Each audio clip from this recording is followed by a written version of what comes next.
से नई army chief जी मुक़ररी खां अॻु आम चूंडुनि जो इशारो ॾिनो वियो आहे। ख़्वाजा आसिफ जो चवणु आहे त नवंबर खां अॻु निगरान हुकूमत हूंदी। मुमकिन आहे नई आर्मी चीफ जी मुक़ररी खां अॻु चूंडूं करायूं वञनि। अदलिया जीअं आर्मी चीफ जी मुक़ररी बि इदारती हुअणु घुरिजे। इन बाबति वधीक तजिए करण जे लाइ असां राब्तो कयो आहे। सीनियर साहिब ये तजदीगार सिद्दीक़ सारिद साहिब असां सां टेलीफोन लाइन ते मौजूद आहिनि। सिद्दीक़ सारिद साहब, ख्वाजा आसिफ ने जो बरतानवी नशरियाती इदारे को इंटरव्यू दिया है और बयान सामने आया, क्या कहना चाहेंगे आप उस पर?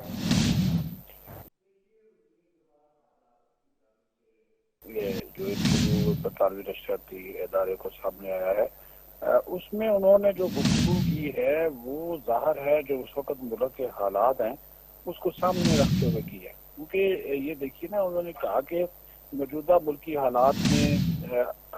हुकूमत करना एक बड़ा सियासी रिस्क है जो कि उन्होंने लिया है और उनके ख्याल में ये धक्का किसी ने नहीं दिया, हमने खुद ही छलांग लगाई है। तो ये उनका बात करने का मकसद ये है कि अभी इलेक्शन करवाना है, नवंबर से पहले कराना है, अक्टूबर में करवाना है, तैनाती आर्मी चीफ की होनी है, कौन करेगा, निगरान हुकूमत करेगी, नई हुकूमत आ जाएगी। ये सारी बातें उन्होंने अभी अपना जो एक सियासी तजिया है उसकी रोशनी में की है। और तो देखना, उन्होंने कहा जी मुकार है, ये भी हो सकता है, ये हो सकता है,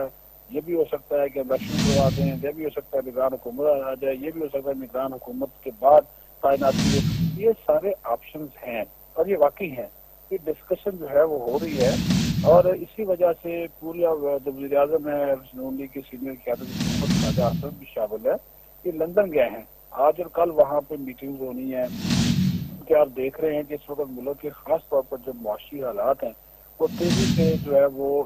तबाही की तरफ जा रहे हैं। IMF हमें पैसा देने को अभी तक तैयार नहीं है। उनके साथ हमारी जो बातचीत है वो 18 मई को होनी है दोहा में। तो अगर हम उससे पहले पेट्रोल की कीमतें नहीं बढ़ाते, बिजली की कीमतें नहीं बढ़ाते या फैसला इस वाले से नहीं करते तो वो तो हमारे साथ नहीं चलेंगे। वो तो हमें जो उन्होंने पैसा अगली किस्त देनी है तो वो तो नहीं देंगे, और अगर नहीं देंगे तो फिर हम अपने जो हुकूमती अखराजात है उसको कैसे पूरा करेंगे। तो इसी वजह से एक चीज़ जो है ये डिस्कशन में है कि अक्टूबर और नवंबर में इंतखाबात जो है वो करवा दिए जाए। खुद भी आपको याद होगा कि इलेक्शन कमीशन ने भी कहा था कि वो अक्टूबर 2022 में इलेक्शन जो है वो करवा सकते हैं, तो फिर ये इलेक्शन की तरफ जा सकते हैं। लेकिन बात फिर वही है कि हकमी जो फैसला है वो होना है लंदन में, और इन 2 दिनों के इजलास के दौरान सारी सूरत खुलकर सामने आ जाएगी कि आया जो फैसला इंतखाबात का है वो फौरी तौर पे करना है या फिर जो 1.25 साल रहता है उसके मुताबिक चलना है। क्योंकि ये इनकी नून लीग की अकेली हुकूमत नहीं है।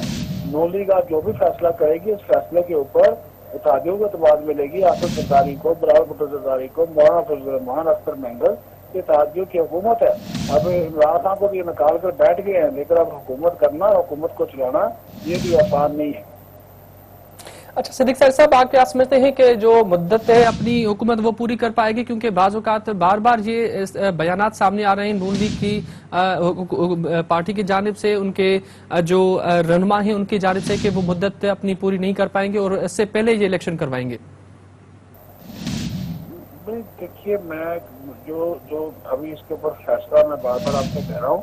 कि ये मैं भी उसी तरह की बातें करना शुरू कर दूं जिस तरह ख्वाजा आसिफ कर रहा है, लेकिन ये दबाव है, इसमें कोई शक नहीं कि इनके ऊपर दबाव है कि ये इलेक्शन पहले करवा दें। क्योंकि अगर ये इलेक्शन नहीं करवाते और हुकूमत की अगर मुद्दत पूरी करने के चक्कर में पड़ जाते हैं तो फिर इनको गैर मकबूल फैसले लेने पड़ेंगे। और गैर मकबूल फैसले यही होंगे कि बिजली और गैस और तेल की कीमतें बढ़ा दें, तो मुल्क में महंगाई का एक तूफान आ जाएगा और सारी जो इनकी इस वक्त की थोड़ी बहुत भी जो अवाम में मकबूलियत है वो खत्म हो जाएगी, इमरान खान के बल्ले बल्ले हो जाएगी और ये फिर जो है वो दोबारा इक़्तिदार में आ जाएगा, फिर तो अपोजिशन में ये लोग चले जाएंगे। तो ये सारी चीजें जो है वो ज़ेरे गौर हैं कि अभी हम अगर फौरी इलेक्शन करवाए तो क्या नतीजा निकलेगा और अगर मुद्दत पूरी करने की तरफ जाए तो क्या नतीजा निकलेगा। लेकिन फैसला फिर वही है कि आज और कल जो मीटिंग होगी लंदन में ये बहुत ही अहमियत की हामिल है। इसमें इन सारी चीजों के हवाले से सूरत खुलकर सामने आएगी। जी दिया और तजिया पेश किया। नाज़रीन तमाम के आगाह थियूं पिया पर नई ख़ाबरू इदारे खे इंटरव्यू ॾींदे ख्वाजा आसिफ चयो आहे त नवंबर खां अॻु निगरान हुकूमत हूंदी। संदसि चवणो त मुमकिन आहे नई आर्मी चीफ जी मुक़ररी खां अॻु चूंडूं करायूं वञनि। बचाव वारे वज़ीर ख्वाजा आसिफ चयो आहे त अदलिया जीअं आर्मी चीफ जी मुक़ररी बि इदारती हुअणु घुरिजे। नई आर्मी चीफ जी मुक़ररी खां अॻु आम चूंडुनि जे शारदुल में विवाहे ख्वाजा आसिफ जो चवणु आहे त नवंबर खां अॻु निगरान हुकूमत हूंदी मुमकिन आहे नई आर्मी चीफ जी मुक़ररी खां अॻु चूंडूं कराई वञनि अदलिया जीअं आर्मी चीफ जी मुक़ररी बि इदारती हुअणु घुरिजे परॾेही ख़बरदारी खे इंटरव्यू ॾींदे ख्वाजा आसिफ चयो त नवंबर खां अॻु निगरान हुकूमत हूंदी संदसि चवणो त मुमकिन आहे नई आर्मी चीफ जी मुक़ररी खां अॻु चूंडूं कराई वञनि बचाव वारे वज़ीर ख्वाजा आसिफ चयो त अदलिया जीअं आर्मी चीफ जी मुक़ररी बि इदारती हुअणु घुरिजे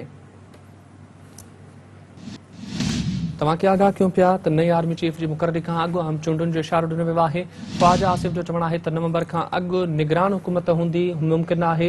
नई आर्मी चीफ जी मुक़ररी खां अॻु चूंडूं कराई वञनि अदलिया जीअं आर्मी चीफ जी मुक़ररी बि इदारती हुअणु घुरिजे परॾेही ख़बर इदारे खे इंटरव्यू ॾींदे ख्वाजा आसिफ चयो त नवंबर खां अॻु निगरान हुकूमत हूंदी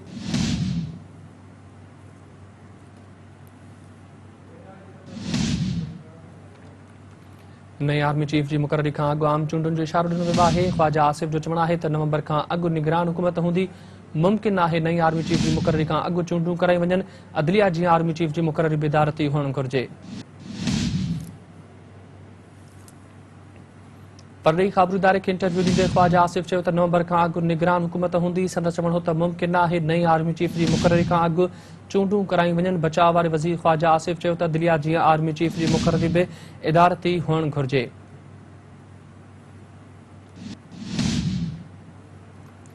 नई आर्मी चीफ जी मुक़ररी खां अॻु आम चूंडुनि जो इशारो ॾिनो वियो आहे ख्वाजा आसिफ जो चवणु आहे त नवंबर खां अॻु निगरान हुकूमत हूंदी मुमकिन आहे नई आर्मी चीफ जी मुक़ररी खां अॻु चूंडूं कराई वञनि अदलिया जीअं आर्मी चीफ जी मुक़ररी बि इदारती हुअणु घुरिजे परॾेही ख़बर इदारे खे इंटरव्यू ॾींदे ख्वाजा आसिफ चयो त नवंबर खां अॻु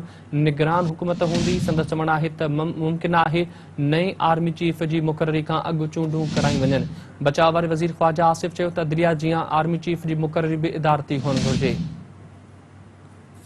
तव्हांखे अपडेट कयूं पिया नई आर्मी चीफ जी मुक़ररी खां अॻु आम चूंडुनि जो इशारो ॾिनो वियो आहे ख्वाजा आसिफ जो चवणु आहे त नवंबर खां अॻु निगरान हुकूमत हूंदी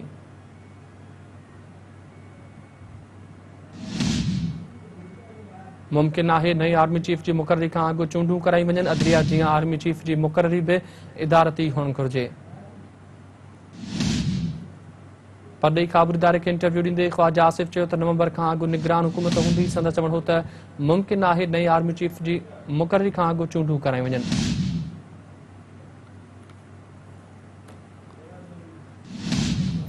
इन बाबति वधीक तजिए करण जे लाइ असां राब्तो कयो आहे सिंध टीवी न्यूज़ जे एंकर पर्सन मिराज हबीब जमाली सां टेलीफोन लाइन ते मौजूदु आहे मिराज अस्सलाम वालेकुम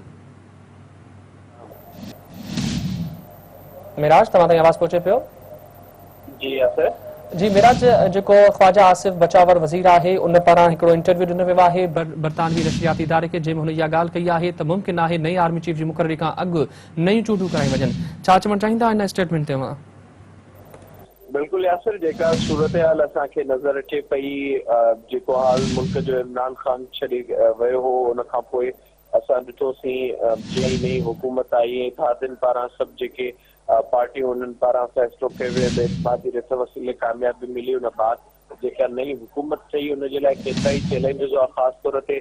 जेको सभ खां वॾो चैलेंज हो उहो मुल्क में हिन वक़्तु जेका मुआशी सूरत हाल आहे उहो हुयो ऐं उन सां गॾोगॾु जेका डिवीजन असांखे इदारनि अंदरि नज़र अचे पई उहो बि सभ खां वॾो चैलेंज हो हिन वक़्तु जेका सूरत हाल असांखे नज़र अचे पई मुआशी लिहाज़ खां हुन में मां तव्हांखे ॿुधाईंदो हलां त सिर्फ़ु 3 महीननि दौरान सिर्फ़ु 300 अरब जे लॻभॻि ये हुकूमत सब्सिडी ॾेई चुकी आहे ऐं उहा जेका सब्सिडी ॾिनी वई आहे यकीनी तौर ते अगरि हुकूमत ख़तमु कंदी त पॉलिटिकली हुनजो हुकूमत खे नुक़सानु थींदो ऐं महांगाई में इज़ाफ़ो थियण जो हिन वक़्तु ते वाज़े तौर ते इम्कानु आहे ॿियो जेको अहम मामिलो हिन सॼे अरसे दौरान असांखे नज़र आयो आहे उहो शहबाज़ शरीफ़ जे अचण खां पोइ मुस्लिम लीग नून अंदरि बि केतिरनि ई मामलनि ते असांखे डिवीजन नज़र अचे पई ऐं हिकिड़ो दड़ो अहिड़ो हो ऐं वाज़े तौर ते मौजूदु हो जेको न पियो चाहे त इमरान ख़ान खे इन तरीक़े सां हटाइजे इमरान ख़ान पंहिंजो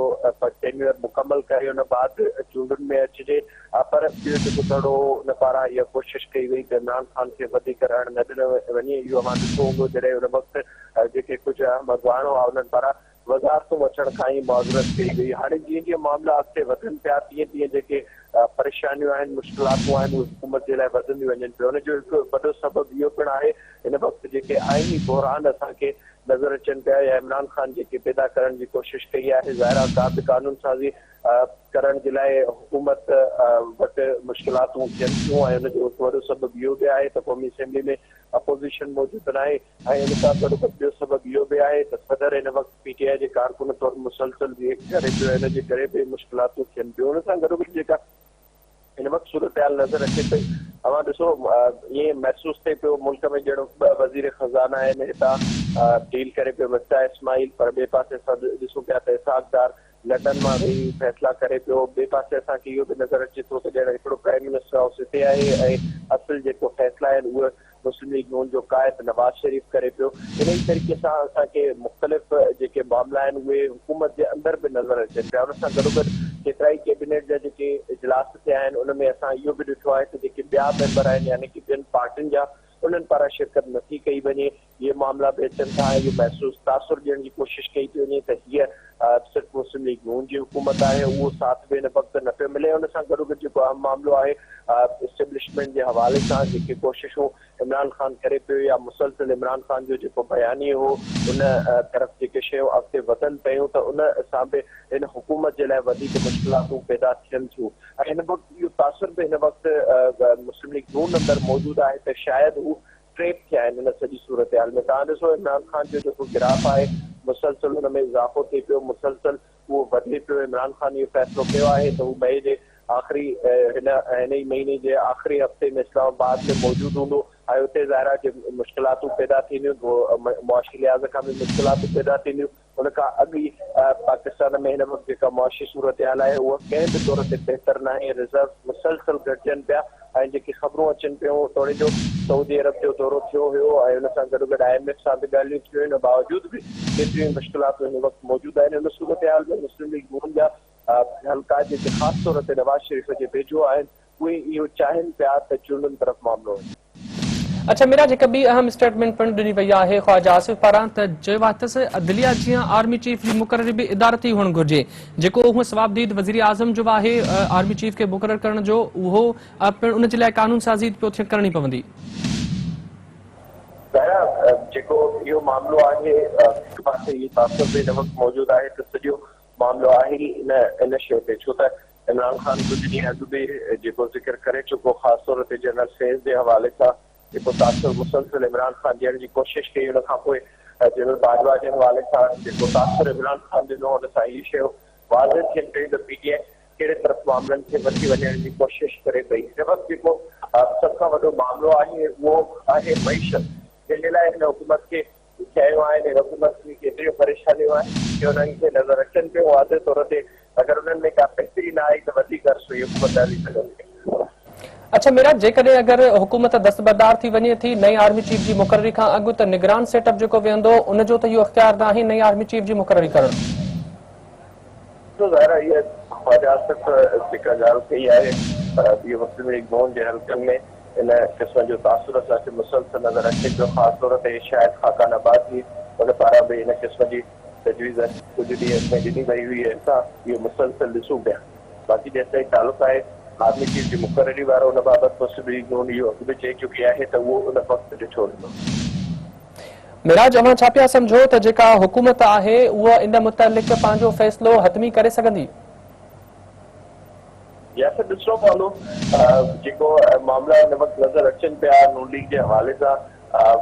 तासुर जेको मुसलसल मिले पियो। DBN मुस्लिम लीग नून अंदरि ई मौजूदु आहे। ख़ासि तौर ते बयानी जे हवाले सां नवाज़ शरीफ़ जे बयानी जे हवाले सां शहबाज शरीफ़ जे बयानी जे हवाले सां हतमी को फ़ैसिलो यकीनी तौर ते इन लंडन वारे इजलास में ई थियणो आहे त मामला केॾे वञनि।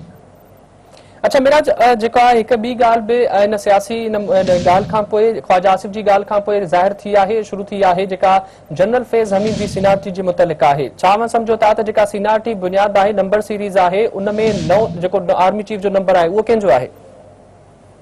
ॾिसो हिकु पासे जेका ख्वाजा आसिफ जो हिन वक़्तु इंटरव्यू साम्हूं आयो आहे BBC ते हुन में जेके कुझु शयूं साम्हूं आयूं आहिनि हुन में हुन पारां इहा शइ वाज़िह कई वई आहे त सीनियरिटी जी बुनियाद ते जेको हुन वक़्तु मौजूदु हूंदो हुनखे रखियो वेंदो। पर हिन वक़्तु जेको मामिलो साम्हूं अचे पियो मुस्लिम लीग नून जे लाइ बि इलेक्शन कमीशन अॼु सुप्रीम कोर्ट में इहो चई आई आहे त नवंबर खां अॻु चूंडूं कराइणु मुमकिन न आहे। मुस्लिम लीग नून जे कुझु हल्कनि जी इहा कोशिशि आहे जॾहिं त हुन सां गॾोगॾु पीपल्स पार्टी पारां बि इन ॻाल्हि ते आसपो ॾेखारियो वियो आहे त मामले खे चूंडुनि तरफ़ खणी वञे। हाणे जेको सभ खां वॾो मामिलो आहे जंहिंजे करे हीअ हुकूमत आई हुई इलेक्शन रिफॉर्म्स जे हवाले सां معیشت जे लाइ कुझु बेहतरी करण जे हवाले सां उन्हनि शयुनि में मुश्किलात वजह जे करे बि नज़र अचनि पियूं त इमरान खान जो ज़ाहिर सदर हिन वक़्तु मौजूदु आहे ऐं हुन सां गॾोगॾु पंजाब में गवर्नर वारो मामिलो हले पियो, उते मुश्किलात पैदा कयूं पियूं वञनि। उन समय जेके ॿिया मामला आहिनि उन जे लाइ जेके मुश्किलात इमरान खान पैदा करे पियो, इहो ई सबबु आहे जो हिन वक़्तु मुस्लिम लीग नून कंहिं फ़ैसिले वठण जी पोज़ीशन में अची वई आहे। ठीकु आहे मेराज, वरी महिरबानी अव्हां सिंध टीवी न्यूज़ खे पंहिंजो वक़्तु ॾिनो ऐं तजियो पेश कयो। नाज़रीन तव्हांखे आगाह कयूं पिया नई आर्मी चीफ जी मुक़ररी खां अॻु आम चूंडुनि जो इशारो ॾिनो वियो आहे। ख्वाजा आसिफ जो चवणु आहे त नवंबर खां अॻु निगरान हुकूमत हूंदी। मुमकिन आहे त नई आर्मी चीफ जी मुक़ररी खां अॻु चूंडूं कराई वञनि। अदलिया जीअं आर्मी चीफ जी मुक़ररी बिदारती हुअणु घुरिजे। पॾई ख़बरदारे खे इंटरव्यू ॾींदे ख्वाजा आसिफ चयो त नवंबर खां अॻु निगरान हुकूमत हूंदी। संदसि चवणु त मुमकिन